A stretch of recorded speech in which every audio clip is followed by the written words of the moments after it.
나는 전능하신 아버지 하나님 천지의 창조주를 믿습니다. 나는 그의 유일하신 아들 우리 주 예수 그리스도를 믿습니다. 그는 성령으로 잉태되어 동정녀 마리아에게서 나시고 본디오 빌라도에게 고난을 받아 십자가에 못 박혀 죽으시고 장사된 지 사흘 만에 죽은 자 가운데서 다시 살아나셨으며 하늘에 오르시어 전능하신 아버지 하나님 우편에 앉아 계시다가 거기로부터 살아있는 자와 죽은 자를 심판하러 오십니다. 나는 성령을 믿으며 거룩한 공교회와 성도의 교제와 죄를 용서받는 것과 몸의 부활과 영생을 믿습니다. 아멘.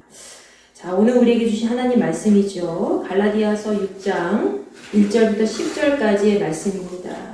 여러분과 제가 한 목소리로 다 같이 읽도록 하겠습니다. 갈라디아서 6장 1절부터 10절까지의 말씀, 신약전서 309쪽입니다.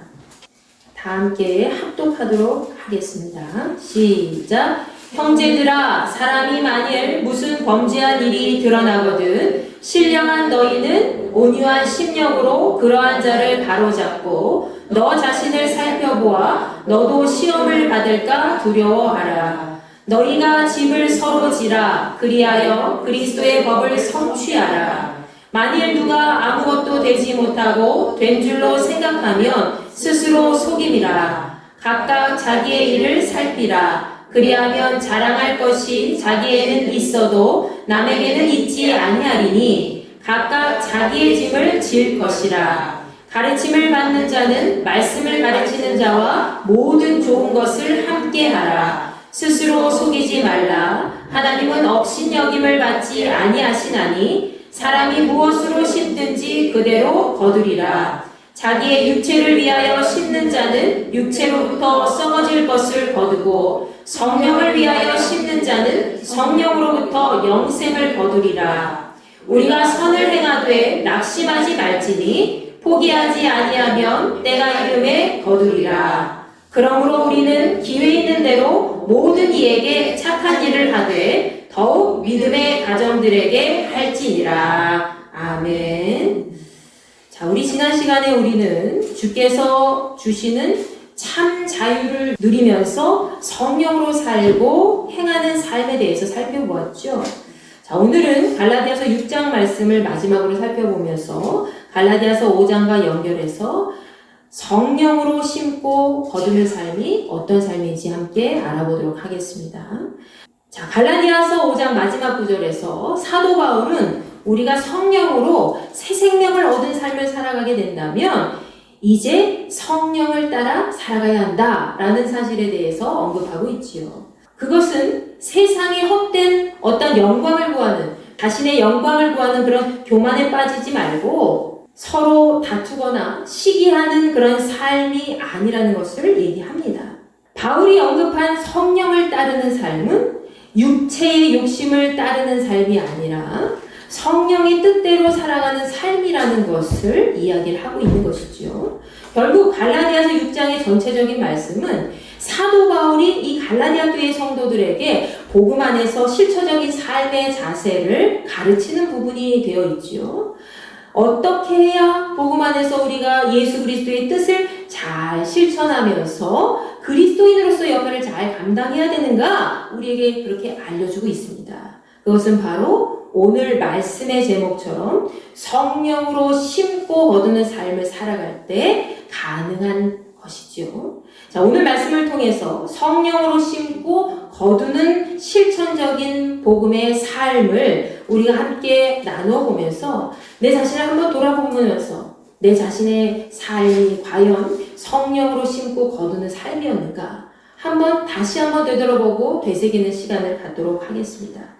자, 갈라디아서 6장 말씀을 우리가 크게 살펴보면 두 부분으로 나눌 수가 있어요. 자, 첫 번째 단락은 1절부터 10절까지의 말씀입니다.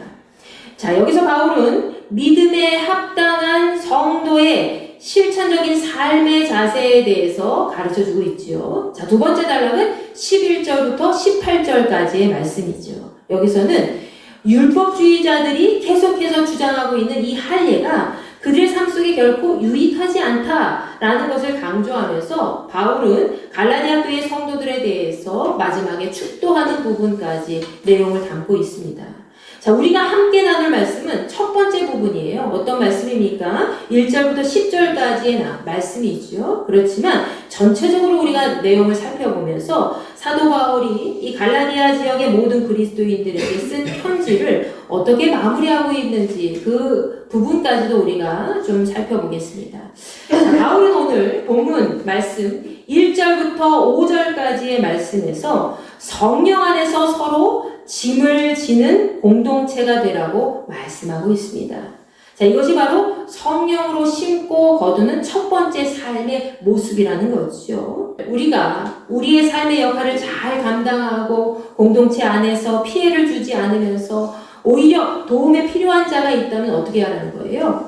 함께 짐을 지고 가는 것. 그것이 바로 그리스도인의 성숙함이 되어 있는 좋은 관계를 유지하는 성령으로 심고 거두는 삶의 첫 번째 부분이라는 거죠. 자, 본문 말씀 1절에서 바울은 만약 공동체 안에 있는 형제 중에 잘못을 범해서 범죄한 일이 드러난다면 믿음의 사람들은 먼저 어떻게 하라고 되어 있습니까? 범죄해서 넘어진 자를 정죄하면서 비판하면서 막 업신여기는 것이 아니라 온유한 마음으로 회복시키라고 합니다. 자, 우리 다 같이 한번 읽어볼까요? 시작! 형제들아, 사람이 만일 무슨 범죄한 일이 드러나거든 신령한 너희는 온유한 심령으로 그러한 자를 바로잡고 너 자신을 살펴보아 너도 시험을 받을까 두려워하라. 아멘. 자, 그러나 그를 돌아볼 때에 자기 자신도 막 살펴보라는 거예요. 야, 너도 그 입장에 있을 수가 있어. 그러니 너 자신도 한번 살펴봐. 누가 도둑질을 했다. 아유, 손버릇이 나쁜가 봐. 하면서 정죄하는 것이 아니라 그래, 사람이 누구나 물욕을 갖고 있지. 나도 저런 상황이 있으면 그렇게 될 수도 있어. 라고 자기 자신 한번 돌아보면서 스스로 시험당하지 않도록 조심하라고 경고하고 있는 거지요. 우리는 흔히 누군가 죄 지은 것이 드러나게 되면 어떻습니까? 뉴스에서도 막 누가 죄를 지었다 하면 어떻게 막 그 사람을 드러내면서 말이죠. 죄를 지었다 하면서 물론 살인죄나 아니면 강도나 그런 걸 이렇게 보여주는 사실적이 있는 그대로 보여주는 건 괜찮지만 내 자신은 그 사람이 아닌 것처럼 내 자신은 굉장히 깨끗한 것처럼 이렇게 드러내면서 그 사람 막 정죄하고 비판하는 것은 그리스도인의 참다운 자세가 아니라는 거예요. 우리는 흔히 누군가 죄를 지어서 그 죄가 막 드러나면 그 사람과 내가 아무 상관도 없음에도 불구하고 어떻습니까? 그의 죄를 들추어내면서 비난하기가 굉장히 많죠. 그때 우리가 범하는 실수는 그 사람을 비난하면서 나는 그렇지 않아 라고 아우 다행이다 내가 걸리지 않아서 다행이야 아유 정말 다행이야 하면서 그런 식으로 생각하면서 안도감에 휩싸이며 자신의 우월성을 무의식적에 드러낼 때가 있다는 거예요. 나는 그렇지 않지 아우 다행이야 이렇게. 그러나 사람은 누구나 죄를 지을 수 있습니다. 이 세상에 죄를 짓지 않는 사람 한 명도 없어요. 죄 지은 사람을 쉽게 용서하고 다 넘어가라는 뜻이 아닙니다. 아우 죄 지은 사람 다 사랑해 그리스도인으로 사랑해 그게 아니라는 거예요. 자, 어떤 것입니까? 여기서 말하고 있는 것은 그가 두 번 다시 죄인의 모습으로 살아가지 않도록 그의 삶을 위해서 계속 함께 기도하고 그리고 그를 옳은 길로 돌아오도록 함께 짐을 지고 가라는 거예요. 만약 우리 교회 누군가가 어떠한 모습 가운데 우리 교회 안에서 시끄럽게 죄 가운데 막 놓여 있어서 우리 교회를 많이 분란을 일으키고 막 힘들게 하고 그런 사람이 있다고 쳐요. 그럼 그 사람을 우리가 비난할 수 있겠죠. 근데 비난하기에 앞서서 어떻게 하라는 거예요? 아이고 안타깝네. 저 사람의 마음 상태가 불안하고 초조한가 왜 그런가 하면서 다가가서 왜 그랬어 권사님 왜 그랬어 시사님 그렇지만 괜찮아 누구나 그런 실수할 수 있고 그런 잘못 저지를 수 있어 다시 두 번 다시 그렇게 하지 않으면 돼 내가 같이 기도할게 하면서 같이 손잡고 기도해 주면서 그리고 두 번 다시 그 잘못을 저지르지 않도록 옆에서 도와주는 거 그것이 서로 짐을 지고 가는 그리스도인의 그런 정체성을 이루는 삶이라는 거지요. 자, 그리고 자신은 죄를 짓지 않았다고 깨끗하다고 단정 짓는 것이 아니라 자기 자신도 그 사람을 살펴보면서 스스로 나의 죄 지을 가능성도 돌아보라는 거예요. 그러면서 항상 하나님 말씀 앞에 우리는 조심해야 된다는 거죠. 아우 주님, 누구누구 집사가 이런 죄를 저질렀는데 아버지 하나님 그를 용서하시고 그가 다시는 죄를 범하지 않도록 인도해 주시고, 그리고 저 역시도 그런 죄 가운데 놓이지 않도록 항상 말씀 앞에 바로 설 수 있도록 도와주세요 라고 기도하면서 늘 하나님 말씀 앞에 말씀을 부여잡고 가는 것, 그것이 우리가 바울이 말한 이 말씀을 얘기하고 있는 것이죠. 성령으로 심고 성령으로 거두는 삶. 자, 그것이 바로 본문 말씀 2절에서 말씀하고 있는 서로 짐을 지고 그리스도의 법을 성취하는 믿음의 삶인 것입니다. 여기서 그리스도의 법이란 것은 뭡니까? 예수께서 명령하신 이웃사랑에 대한 세 계명을 의미하고 있어요. 너희가 서로 짐을 지라 그리하여 그리스도의 법을 성취하라. 여러분, 이웃사랑 하면은 무엇이 생각나세요? 이웃사랑은 무조건 남에게 좋은 것을 나누어주면서 퍼주어주는 그런 사랑을 의미하는 것이 아니에요. 참다운 이웃사랑은 뭐예요? 잘못한 일이 있다면 그를 선한 길로 돌아오도록 도와주고, 또 죄에 대해서는 더 이상 정죄하지 않고 나 자신도 언제든지 그럴 수 있다는 것을 생각하면서 함께 짐을 지고 가는 그런 사랑이 바로 진정한 이웃사랑의 정신이라는 거지요. 그러나 이러한 그리스도의 법을 성취하는 삶이 우리 그리스도인의 삶인데도 불구하고 본문 말씀 3절과 4절 말씀에서는 아무것도 아닌 사람이 무엇이나 된 것처럼 행동하거나 스스로 다른 사람과 비교하면서 자신의 행한 일들을 살피지 않는 그런 사람은 그리스도의 법을 성취하는 성령의 사람과 전혀 다른 삶을 살고 있다는 사람이라고 이야기를 하고 있습니다. 우리 3절과 4절 다 함께 읽어보겠습니다. 시작! 만일 누가 아무것도 되지 못하고 된 줄로 생각하면 스스로 속임이라. 각각 자기의 일을 살피라. 그리하면 자랑할 것이 자기에게는 있어도 남에게는 있지 아니하리니. 아멘. 우리는 누구든지 스스로 경계하고 뒤돌아볼 수 있어야 됩니다. 언제든지 나도 죄 가운데 무너질 수 있다. 나도 죄 가운데 주님 앞에 섰을 때에 죄가 있는 너무 연약한 존재이기 때문에 나도 언제든지 깨질 수 있다 라는 것을 늘 경각심을 가지고 살아야 된다는 거예요. 목사면 뭐예요? 장로면 뭐예요? 권사 집사면 뭐예요? 죄 가운데 항상 무너질 수밖에 없는 연약한 인간이라는 것을 항상 기억하고 살아갈 때에 누가 우리를 도와주시는 거예요? 주님이 우리를 붙잡고 계시는 거예요. 네가 네 자신을 잘 알고 있구나. 그런데 네 자신을 믿고 나대는 것이 아니라 나를 믿고 나아가고 있구나. 내 말씀 앞에 네가 연약함을 드러내면서 나만을 붙잡고 나아가고 있구나. 그러니까 그 사람은 무너질 수가 없는 거예요. 왜? 주께서 붙잡고 계시기 때문에. 아멘. 어떤 사람도 잘못을 저지를 수 있고 죄 가운데 빠질 수 있다는 것이죠. 그렇기 때문에 아니란 태도로 다른 사람의 삶과 비교를 하면서 나는 그래도 저렇게까지는 안 할 텐데 라고 생각할 때 이미 그 사람의 마음속에는 뭐가 들어있는 거예요? 교만의 영이 그 사람을 파고드는 거예요. 교만의 영이 들어가면 걷잡을 수 없이 그 다른 사람보다도 오히려 더 큰 죄를 저질 수 있는 거예요. 왜? 자신을 드높이고 자신을 내세우기 때문에. 설사 자신이 잘한 일이 있다 하더라도, 자랑할 일이 있다 하더라도 조용히 어떻게 해야 돼요? 외부에 떠벌리지 않는다면 하나님께서 어떻게 하실까요? 하나님께서 오히려 그를 높여주시고 그리고 하나님의 영광을 드러내도록 인도해 주신다는 사실을 기억하시기 바랍니다.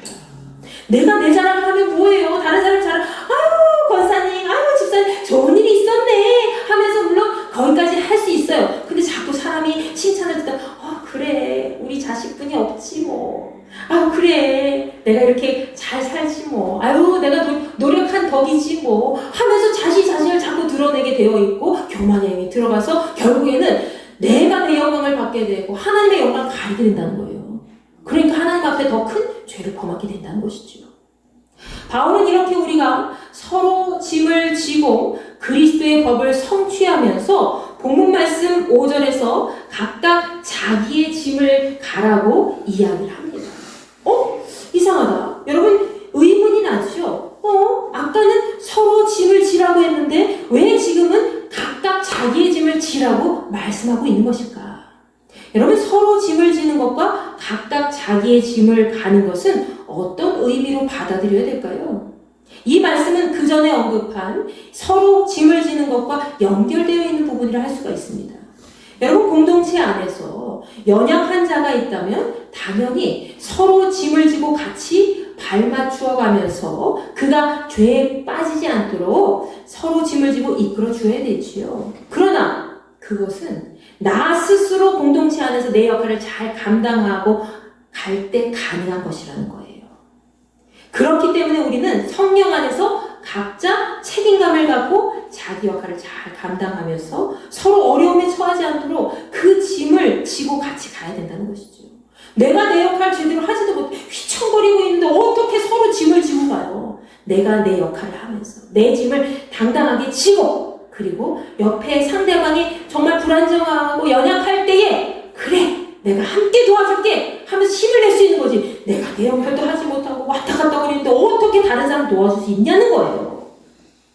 자기 스스로 자기의 몫을 다하지 못한다면 그것은 하나님의 영광을 가릴 뿐만이 아니라 공동체의 선을 깎아먹는 행위가 된다는 거죠.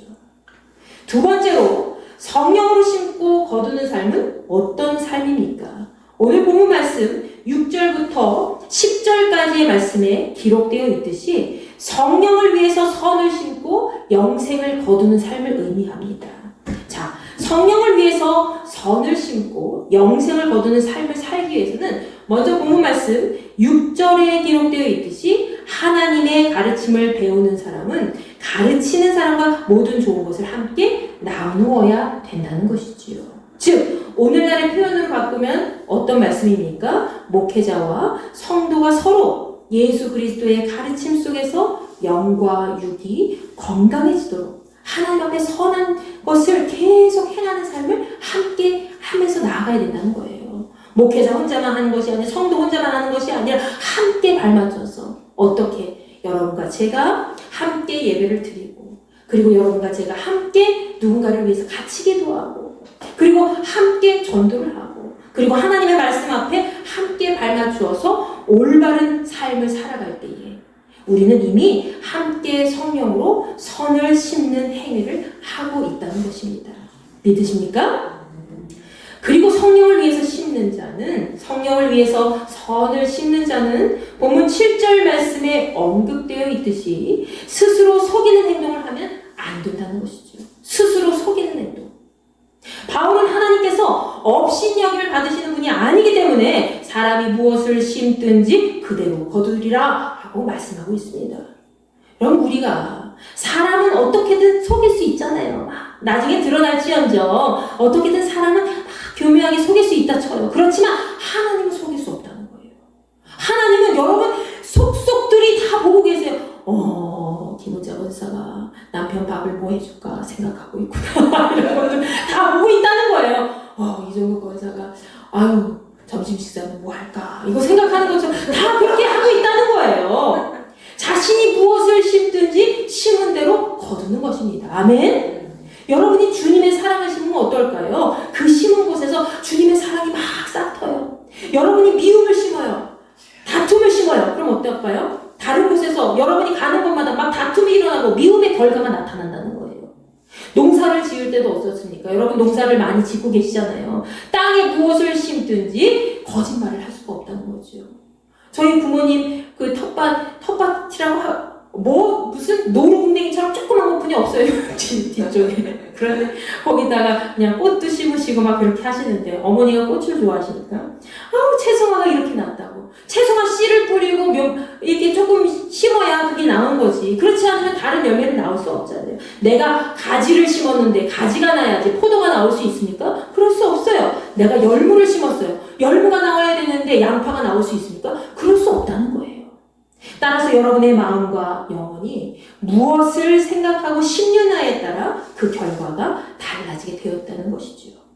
그래서 바울은 오늘 본문 8절 말씀에서 육체를 위하여 심는 자는 성령을 위하여 심고 성령을 위하여 심는 자가 거두는 것이 어떻게 다른지 잘 알려주고 있습니다. 자, 우리 8절 말씀 다 같이 읽어볼까요? 시작! 자기의 육체를 위하여 심는 자는 육체로부터 썩어질 것을 거두고 성령을 위하여 심는 자는 성령으로부터 영생을 거두리라. 아멘. 갈라디아서 5장 말씀에서도 우리 육체의 소욕이 성령을 서로 거스른다고 되어 있죠? 마찬가지 말씀입니다. 우리가 육체의 욕망대로 심는다면 그 사람은 육체로부터 결과가 나타난다는 거예요. 그런데 그 결과가 영원하다는 겁니까? 영원하지 않다는 거예요. 그래서 바울은 뭐라고 얘기합니까? 그때 썩을 것을 거둘 것이다 라고 얘기하고 있잖아요. 여러분이 육체를 위해서 뭔가를 막 하게 된다면 그게 영원하지 않고 그냥 곧 썩어질 것을 거두는 것뿐이야 라고 바울 사도가 이야기합니다. 그러나 성령의 뜻을 따라 심는 자는 어떻습니까? 성령으로부터 거두는 결과가 있을 것인데 그것은 바로 영원한 생명이라는 거죠. 여러분이 성령을 따라서 열심히 한 영혼을 위해서 기도하고 전도하고 그리고 그 영혼을 붙잡고 하나님 앞에 계속 나아가는 그 삶은 결코 헛된 삶이 아니라 영원한 생명을 거두는 삶이라는 것을 기억하시기 바랍니다. 그렇기에 우리는 언제나 성령을 따라서 그리스도의 선을 생각하고 행하는 삶을 살아야 될 줄로 믿습니다. 그러나 여러분 아무리 선한 일을 계속 하더라도 하나님의 일을 계속 하더라도 어때요? 여러분이 열심히 뭔가를 해도 열심히 교회 와서 봉사하고 하나님 앞에 정말 열심히 예배를 드려도 때로는 성령을 따라 선을 행하는 삶이 우리의 삶 속에 낙심을 만들어낼 때가 많이 있죠. 우리를 굉장히 낙심에 빠지게 하고 지칠 때가 많이 있습니다. 내가 몇 년 전에 알고 지낸 사람을 위해서 여러분이 알고 지낸 사람을 위해서 계속 기도하고 전도를 했다고 쳐요. 근데 그렇게 하더라도 그의 마음이 변하기는커녕 어떻습니까? 오히려 점점 주님과 멀어지고 그런 모습을 볼 때마다 여러분 마음이 어떻겠어요? 아유, 내가 저 사람을 위해서 몇 년을 기도했는데 하나님 5년이 넘었어요. 하나님 10년이 넘었어요. 언제 변화시켜 주실 거예요? 하는 그때가 있잖아요. 그 여러분이 얼마나 마음이 속상하고 힘들어요. 하나님의 일을 위해서 열심히 선을 행하는데도 불구하고 그럴 때마다 제대로 된 선한 열매를 걷지 못할 때마다 얼마나 마음이 정말로 깊숙한 수렁 속에 빠지는 것 같은 느낌이 듭니까? 무언가 하나님의 일을 열심히 해도 바로바로 열매가 나타나지 않을 때 우리는 그런 마음의 상실을 경험하게 되지요. 그러면 우리는 연약한 사람이기 때문에 때때로 너무 많이 지치고 힘듭니다. 그런데 바울은 오늘 본문 말씀 9절에서 너희들이 선을 행하되 낙심하지 말라라고 이야기합니다. 우리가 선을 행하되 낙심하지 말지니 포기하지 아니하면 때가 이름에 거두리라. 다 같이 한번 읽어볼까요? 시작! 우리가 선을 행하되 낙심하지 말지니 포기하지 아니하면 때가 이름에 거두리라. 아멘. 여러분이 지금까지 성령을 따라 심었다면 그 열매는 반드시 거두게 되어 있습니다. 아멘. 사과나무 묘목 하나를 심더라도 3년 이상이 걸려야지 알이 굵고 튼실한 과실을 맺을 수가 있죠. 그와 마찬가지로 우리가 낙심하지 않고 끝까지 인내하면서 하나님 앞에 기도하고 성령을 따라서 선을 심는 것은 절대로 무너지지 않는다는 것이죠. 지금도 여러분이 성령을 따라 심은 선이 하늘 창고에 가득 쌓여 있습니다. 여러분은 모를 거예요. 여러분 눈에 보이지 않지만. 그러나 누군가를 위해서 내가 계속 기도하고 또 나라와 민족을 위해서 기도하고 교회를 위해서 기도하고 그리고 참 옆집에 있는 사람 저 사람한테 예수님의 복음 전하고 싶은데 입술이 떨어지지 않아. 그렇지만 내가 용기를 내서 한마디라도 하는 그 선을 쌓는 그 행위가 바로 하나님 하늘 창고에 계속해서 쌓이는 거라는 거예요. 아멘. 여러분의 선이 쌓여가고 있어요. 지금 아마 저보다도 더 많이 쌓였을 수도 몰라요. 이제 적절한 때에 여러분 하나님께서 비를 내려주시듯이 여러분에게 영원한 생명의 언약을 하시고 선한 열매를 거두게 하실 줄 믿으시기 바랍니다.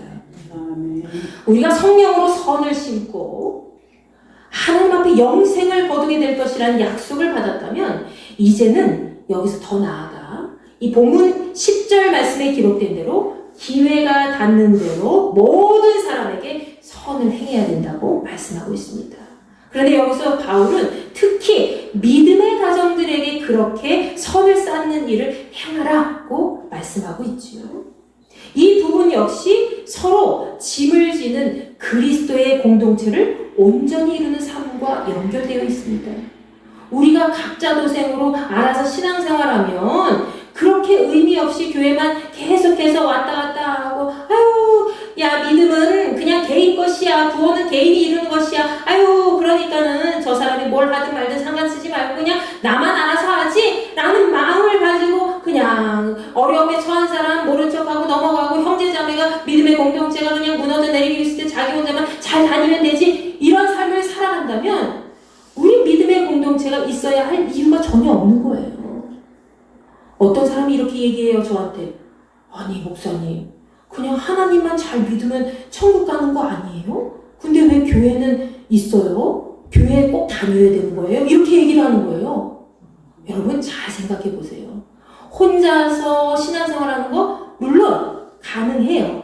그런데 자기가 흔들릴 때 그 믿음이 쭉 가라는 법이 있어요? 아니에요. 분명히 꺾일 때가 있고 뒤처질 때가 있어요. 그럼 그런 연약한 순간에 누가 붙잡아줄 수 있어요? 믿음의 공동체가 붙잡아줄 수 있는 거예요. 근데 나 혼자 그렇게 믿어간다? 그거는 정말 교만한 사람이에요. 초대교회가 왜 그렇게 같이 급부상하고 부흥되고 역사가 일어났습니까? 혼자서 그런 게 아니에요. 함께 떡을 나누어 주고 함께 기도하고 함께 모여서 성전에 모이기를 힘쓰고 그러할 때에 주님의 역사가 일어난 거예요. 아멘? 여러분과 제가 함께 모여서 여러분과 여러분이 서로 함께 손을 잡고 믿음의 공동체를 주님의 공동체를 잘 섬기고 주님의 이름으로 나아갈 때에 그 공동체는 무너지지 아니하고 연약함이 오히려 강함으로 되고 주님의 나라를 이 땅 가운데 이루어내신 줄 믿으시기 바랍니다. 아멘. 우리는 이곳에서 예수 그리스도의 이름으로 모였고 성령의 인도하심에 따라서 함께 예배드리고 신앙생활하고 있습니다. 그렇기에 우리는 그리스도 안에서 한 형제 자매라는 거죠. 이러한 삶 속에서 우리가 날마다 서로를 위해서 성령으로 선을 심는다면 그것보다 더더욱 믿음의 가정들을 세우는 일이 없겠죠. 성령으로 선을 심는 일은 서로의 연약한 부분을 막 채워주면서 함께 예수 그리스도의 법을 이루어가며 하나님 나라를 완성해가는 일이죠. 그렇기에 우리가 함께 짐을 지고 성령으로 선을 심고 끝까지 인내하면서 나아갈 때에 우리의 삶은 그 어떤 믿음의 공동체보다 하나님께서 약속하신 영생의 복을 풍성히 거두는 삶이 될 것입니다. 여러분과 저의 삶이 영원한 생명을 거두는 성령을 따르는 삶이 되기를 간절히 소망합니다. 여러분 오늘은 성령 강림절이자 존 웨슬리 목사님의 회심 288주년 기념주일이지요. 우리가 잘 알고 있듯이 존 웨슬리 목사님은 감리교의 창시자예요. 그러면서 우리가 영원히 본받아야 할 믿음의 선배죠. 대선배입니다. 존 웨슬리 목사님은 전 세계는 나의 교구다! 라는 신념을 갖고 언제나 많은 지역을 막 돌아다니면서 하나님의 말씀을 전하기에 부족함이 없는 삶을 사셨습니다.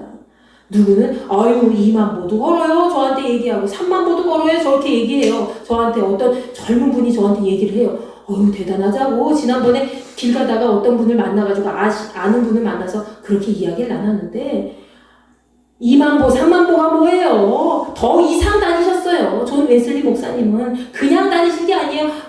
말 타고 돌아다니면서 하나님 말씀을 전하시면서 혹시 부족한 가정이 있다면 가정 신방도 다니시면서 그 믿음의 공동체 안에서 그 가정이 바로 설 수 있도록 계속 돕는 역할을 감당했다는 거지요.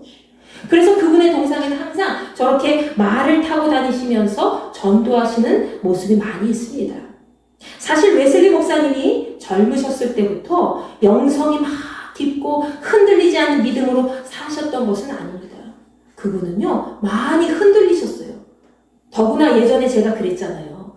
여자 한 명 때문에 막 흔들리는 삶을 살았던 적도 있었다고. 그냥 낙심해가지고 거기를 어떻게 선교지에서 여자를 만났는데 그 여자한테 차였어. 그래서 막 속상해서 난리치고 목사님이 그런 분이었단 말이에요.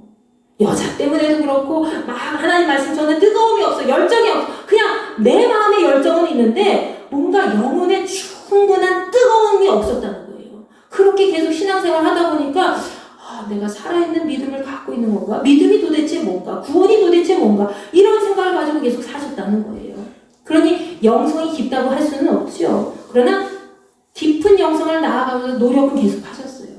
수많은 고뇌도 하셨고 끝없는 방황 끝에 결국 그분은 누구를 만났습니까? 예수 그리스도를 다시 내 마음속에 인격적으로 만나신 거예요. 성령 체험을 하게 된 것이지요. 그분은 주께서 자신을 붙들어 주셨다는 사실을 온전히 깨닫고 성령으로 심고 거두는 삶으로 마무리하는 인생이 되었습니다. 여러분, 그분은 언제나 믿음의 형제 자매들이 함께 짐을 짊어지고 자신의 책임을 잘 완수하도록 이끌어 주었으며 자신이 있는 곳에서부터 하나님 말씀으로 선한 것을 잘 가르치고 함께 행하는 삶을 직접 몸으로 삶 속에서 실천하셨다는 거죠. 즉 그분의 삶은 언제나 자기 육체를 위하여 심는 것이 아니라 끝까지 포기하지 않고 성령으로 영생을 거두는 삶의 모습을 보여주셨던 겁니다. 이렇게 그분의 삶 속에 끝까지 불타고 있었던 말씀이 무엇이었습니까? 갈라디아서 6장 14절 말씀에서 사도 바울이 이야기하고 있는 그 삶의 자세가 있었기 때문에 가능했다는 것이지요. 14절 말씀 우리 다 같이 읽어볼까요? 시작! 그러나 내게는 우리 주 예수 그리스도의 십자가 외에 결코 자랑할 것이 없으니 그리스도로 말미암아 세상이 나를 대하여 십자가에 못 박히고 내가 또한 세상을 대하여 그러하니라. 아멘. 사도 바울은 갈라디아서 6장을 마무리하기에 앞서서 마지막으로 십자가 앞에서 할례라는 율법적인 행위는 아무런 의미가 없다라는 것을 이야기해주고 있지요. 자, 바울은 갈라디아서 6장 13절 말씀에서 할례를 받은 사람이 스스로 율법을 제대로 지키지도 않으면서 다른 사람들에게 갈라디아 교회 성도들에게 강제로 할례를 받게 하려는 그 행위는 그들 스스로 내가 이렇게 하려고 이렇게 하라고 그들을 가르쳤다라고 자기 자신들이 한 일이라는 것을 자랑하기 위한 것이다 라는 것을 이 바울 사도가 이야기하죠. 자기 자랑을 위해서 다른 사람들에게 할례를 강조했다는 거예요. 아유 이종국 권사님, 아유 저거 신수정 권사님 할례를 받으십시오 라고 막 강조를 했다는 거예요. 자기를 자랑하기 위해서 내가 이렇게까지 율법을 잘 지키는 사람이야 라는 것을 드러내기 위해서. 육체의 자랑은 아무 소용이 없습니다. 그렇기 때문에 바울은 오직 예수 그리스도의 십자가만 바라보는 삶을 통해서 성령으로 선을 심고 영생을 거두는 삶을 완성해 나간 것이지요. 우리 주 예수 그리스도의 십자가 외에 결코 자랑할 것이 없는 삶, 그것이 바로 우리 그리스도인이 살아야 할 삶의 자세라는 것을 여러분 마음속에 깊숙이 되새기시기 바랍니다. 남들에게 입으로 자랑하지 않더라도 겉으로 뭔가 나타내려고 하는 그런 순간 그의 삶은 이미 십자가 외에 수많은 자랑거리로 가득한 세상 사람들과 별반 다르지 않다는 거지요. 아유 누구 집사님 그냥 사업장 잘 됐대며 아유 그래 좋다. 거기서 끝나는 거예요. 그러나 내가 십자가를 온전히 자랑하고 내가 뭔가 자식들도 잘 풀리고 뭔가 형통한 삶을 계속 살고 있어요. 남들이 막 부러워요. 그렇지만 그 자랑 입도 뻥끗 안 하고 그냥 어떻게 하는 거예요? 십자가만 예수 믿어. 아유 예수님이 우리를 살려주셨어 하면서 십자가만을 온전히 자랑하고 나아간다면 그것이 하나님 앞에 영광이 될 것이고 그것이 바로 우리가 성령을 따라 선을 심고 영생을 거두는 삶을 살아가는 완성된 그리스도인의 표본이라는 것이지요. 아멘. 우리는 그리스도의 십자가로 말미암아 내가 세상에 대하여 죽고 세상이 나에 대하여 죽는 삶을 택한 진짜 그리스도인입니다. 여러분 진짜 그리스도인입니까? 아멘. 여러분은 예수 그리스도의 십자가 앞에 여러분을 못 박았어요. 그리고 세상 앞에 여러분을 못 박았고 세상도 그 십자가 앞에 못이 박혔습니다. 이제는 뭐만 나타나는 거예요? 아유 세상이 이렇게 넓고 천지에 아우 놀만한 것들이 너무 많고 좋은 것들이 너무 많아. 그렇지만 그 중에서도 가장 최고의 것은 바로 십자가 예수 그리스도라는 것을 드러내는 삶이 되어야 된다는 거예요. 진짜 그리스도인의 삶은 그렇게 세상과 분리된 삶이지만 성령으로 심고 거두는 삶을 통해서 오직 예수 그리스도만 드러내고 천국을 나타내는 삶이 되어야 될 줄로 믿습니다. 사도 바울과 존 웨슬리 목사님이 오직 십자가만을 드러내는 삶을 사셨던 것처럼 곧 성령으로 선을 심는 그 삶을 통해서 성령의 열매뿐만이 아니라 수많은 세상 사람들을 주께로 거두는 복된 삶을 사셨듯이 우리 역시 성령으로 거룩한 선을 심고 나누면서 끝까지 인내하며 포기하지 않고 수많은 생명을 거두는 복된 삶으로 계속해서 살아갈 수 있기를 간절히 축원합니다.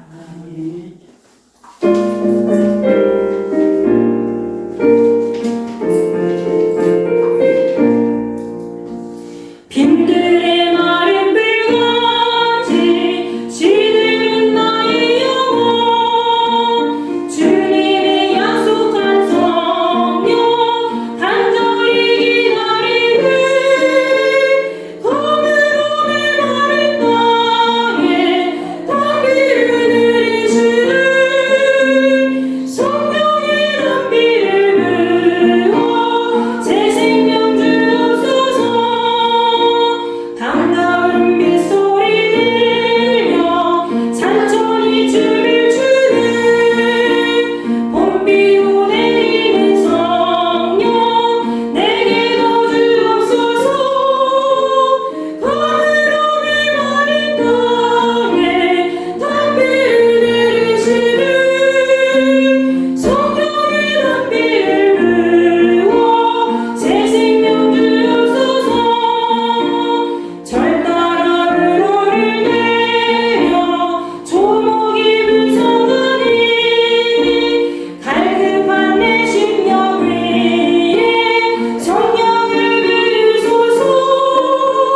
거물로 메마른 땅에 담비를 내리시는 성령의 담비를 부어 새 생명 주옵소서. 참되신 사랑의 언약 어길 수 있사오랴.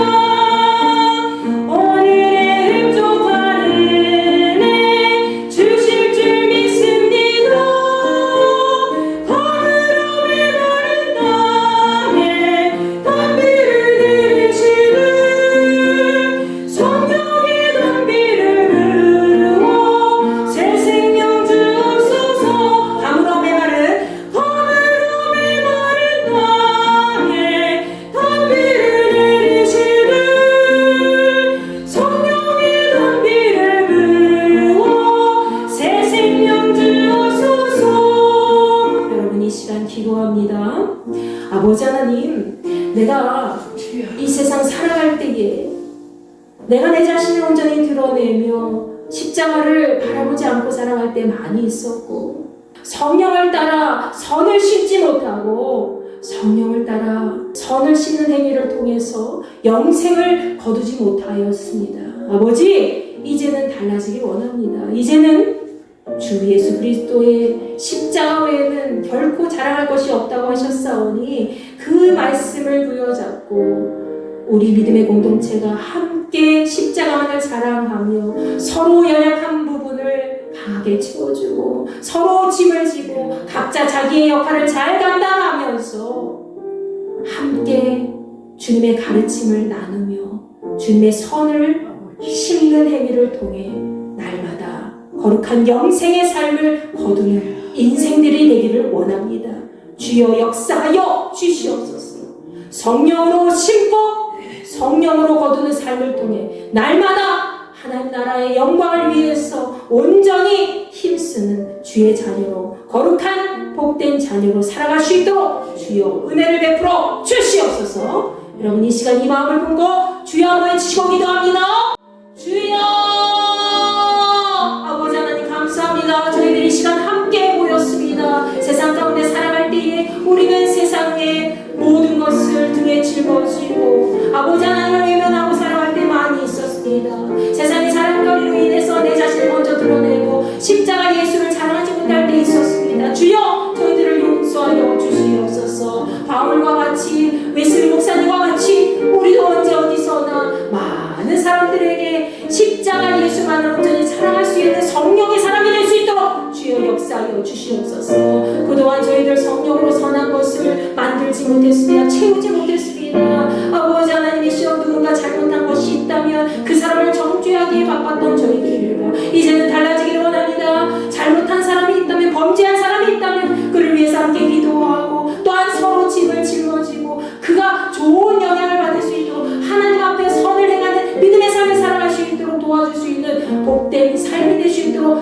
역사하여 주시옵소서. 각자 서로 짐을 짊어지고 서로 짐을 짊어지고 하나님의 뜻을 행하기에 부족하면 인생들이 되기를 원합니다. 아버지 하나님이시여, 성령의 선을 온전히 심기를 원하오니 주님, 성령의 선을 심을 수 있는 믿음을 허락하여 주시옵소서. 그리고 저희들 그것으로 끝나는 것이 아니라 날마다 포기하지 아니하고 끝까지 인내하여 낙심하지 않는 삶을 통해서 온전히 성령의 열매를 가득 거두고 성령께서 우리와 함께 하신다는 사실을 마음으로 날마다 품고 하나님께 영광을 돌려드리며 언제나 영생을 거두는 복된 삶이 될 수 있도록 이끌어 주시옵소서. 아버지 하나님, 저희들 십자가만 온전히 자랑하는 주님의 일꾼들이 되기를 원합니다. 이 믿음의 공동체를 바로 세우기에 부족함이 없는 인생들이 되기를 원합니다. 주여 역사하여 주시옵소서. 우리의 삶을 주관하여 주시옵소서. 주님의 일을 온전히 드러내며 주의 영광 가운데 거하는 거룩한 인생으로 삼아 주시옵소서. 성령으로 선을 심고 성령으로 영생을 거두는 삶을 통해서